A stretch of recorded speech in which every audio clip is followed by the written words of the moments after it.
He was 20 years old when he decided to conquer the world, and he nearly succeeded. In just 10 years, one man carved out an empire stretching from the shores of Greece to the mountains of Afghanistan. To his enemies, he was a demon who burned cities and slaughtered thousands. To history, he became a legend. His name was Alexander, and the world would never forget what he did to it. Ancient Greece was a land of warriors, philosophers, and dreamers.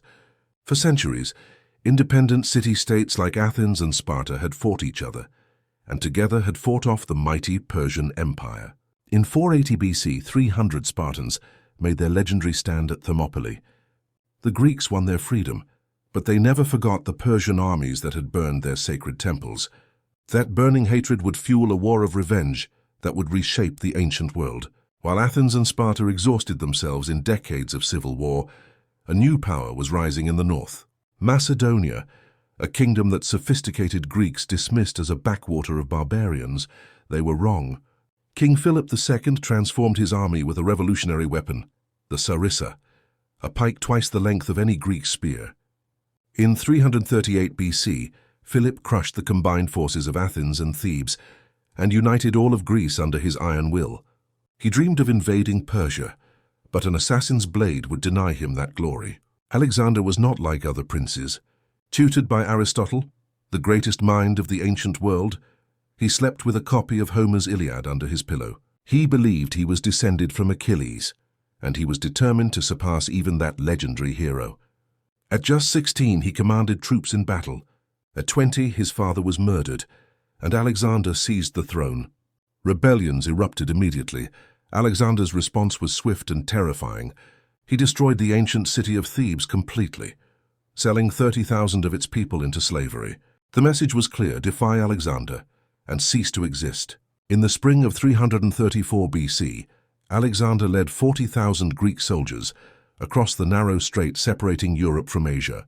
He was invading the largest empire the world had ever known, with an army that was outnumbered perhaps 10 to 1. The Persian Empire controlled 2 million square miles of territory. It had unlimited wealth, countless soldiers, and had never been truly defeated. When Alexander reached the Asian shore, he threw his spear into the beach. He was claiming an entire continent as his own. At the river Granicus, Alexander faced his first test. Persian cavalry lined the far bank, thousands of horsemen waiting to slaughter the Greeks as they struggled across the water. Alexander's generals urged caution. Wait until dawn. Find a better crossing. Alexander ignored them. He charged directly into the river, and directly into the teeth of the Persian line. It was madness or genius. In the chaos of hand-to-hand combat, Alexander was nearly killed. A Persian nobleman raised his sword to split the king's skull when one of Alexander's officers, Clytus the Black, severed the Persian's arm. Alexander had survived. The Persians had not. The road into the empire lay open. In 333 BC, the great king himself came to destroy Alexander. Darius III, ruler of the Persian Empire, led an army that may have numbered 100,000 men. The two armies met at Issus, on a narrow coastal plain in modern Turkey. Darius was confident he had Alexander trapped, but Alexander did something no one expected. He charged directly at the Persian king, cutting through the enemy army like a blade through silk. Darius watched the unstoppable Macedonian coming for him, and he ran. The King of Kings fled his own battlefield, abandoning his army, his treasure, and his own family. Alexander had captured the Persian queen mother, Darius's wife, and his children, but he treated them with honor and respect. He was no barbarian. He was claiming the Persian throne as his own.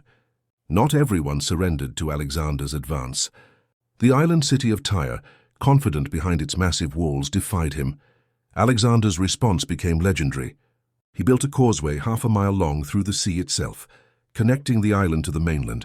For 7 months, the Tyrians fought desperately, launching fire ships, killing thousands of Greeks. But Alexander would not be stopped. When Tyre finally fell, 8,000 of its people were slaughtered. 30,000 more were sold into slavery. Alexander continued south into Egypt, where he was welcomed as a liberator and crowned pharaoh. At the desert oracle of Siwa, priests whispered something to Alexander that changed him forever. Some say they called him the son of a god. From that moment, Alexander began to believe it himself. In 331 BC, Darius assembled the largest army the ancient world had ever seen to stop Alexander once and for all. Some ancient sources claim 200,000 soldiers gathered at Gaugamela, near modern Mosul in Iraq. Darius had chosen the battlefield carefully. Flat, open ground where his chariots could sweep away the smaller Greek army. Alexander's generals begged him to attack at night, to use surprise. Alexander refused. He would beat the Persians in the light of day, so everyone would know it was no trick. What followed was one of the most decisive battles in human history. Alexander led his companions in a devastating charge straight at the Persian center, straight at Darius himself. Once again the great king's nerve broke. Darius fled, and his empire died with his courage. The Persian army disintegrated. Alexander had lost perhaps 500 men. The Persians lost tens of thousands. Within months, Alexander entered Babylon in triumph. He took the throne of Susa. And at Persepolis, the ceremonial heart of the Persian Empire, he did something shocking. He burned it to the ground. Revenge for the temples of Athens, destroyed 150 years before. Victory was changing Alexander, and not for the better. He began wearing Persian clothes. He demanded his officers bow before him like a Persian king. The Greeks found this disgraceful. At a banquet in Samarkand, Alexander got into a furious argument with Clytus the Black, the man who had saved his life at the Granicus. In a drunken rage, Alexander grabbed a spear and killed his friend with his own hands. He was devastated. He refused to eat for days, but he had crossed a line that could not be uncrossed. His men began to fear their king, almost as much as they feared his enemies. For 3 more years, Alexander pushed east, through the mountains of Afghanistan, into the valleys of Pakistan, deeper into lands no Greek had ever seen. At the Hydaspes River in India, Alexander faced King Porus and his war elephants in the bloodiest battle of the entire campaign. Alexander won, but the cost was staggering. And then, at the River Bees in India, the unthinkable happened. Alexander's army refused to follow him any further. 8 years they had marched, thousands of miles from home. They had conquered the known world. But they would not take another step.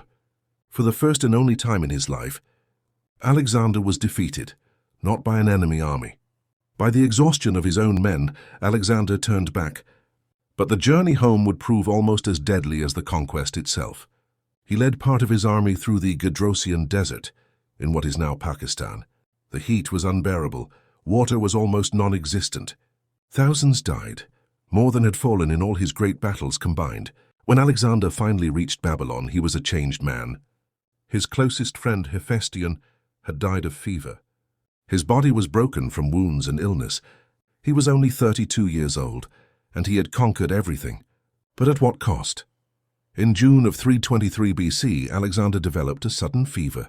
Within days, the greatest conqueror the world had ever known was dead. Was it disease, malaria, typhoid, or was it poison, served by those who feared what Alexander might become? We will never know. His generals gathered around his deathbed and asked who should inherit his empire. According to legend, Alexander's final words were, "To the strongest." It was an invitation to chaos. Within a generation, Alexander's empire had shattered into warring kingdoms. His wife Roxana and his infant son were murdered. His golden sarcophagus was hijacked and taken to Alexandria, Egypt, where it eventually vanished, becoming one of history's greatest unsolved mysteries. But Alexander's true legacy cannot be measured in territories conquered. He spread Greek language, culture, and ideas across half the world. He founded cities that still exist today. He proved that one man with enough vision and enough will could change the course of human history forever. He lived only 32 years. He was undefeated in battle. He conquered an empire stretching from Greece to India. And 2,000 years after his death, we still call him Alexander the Great.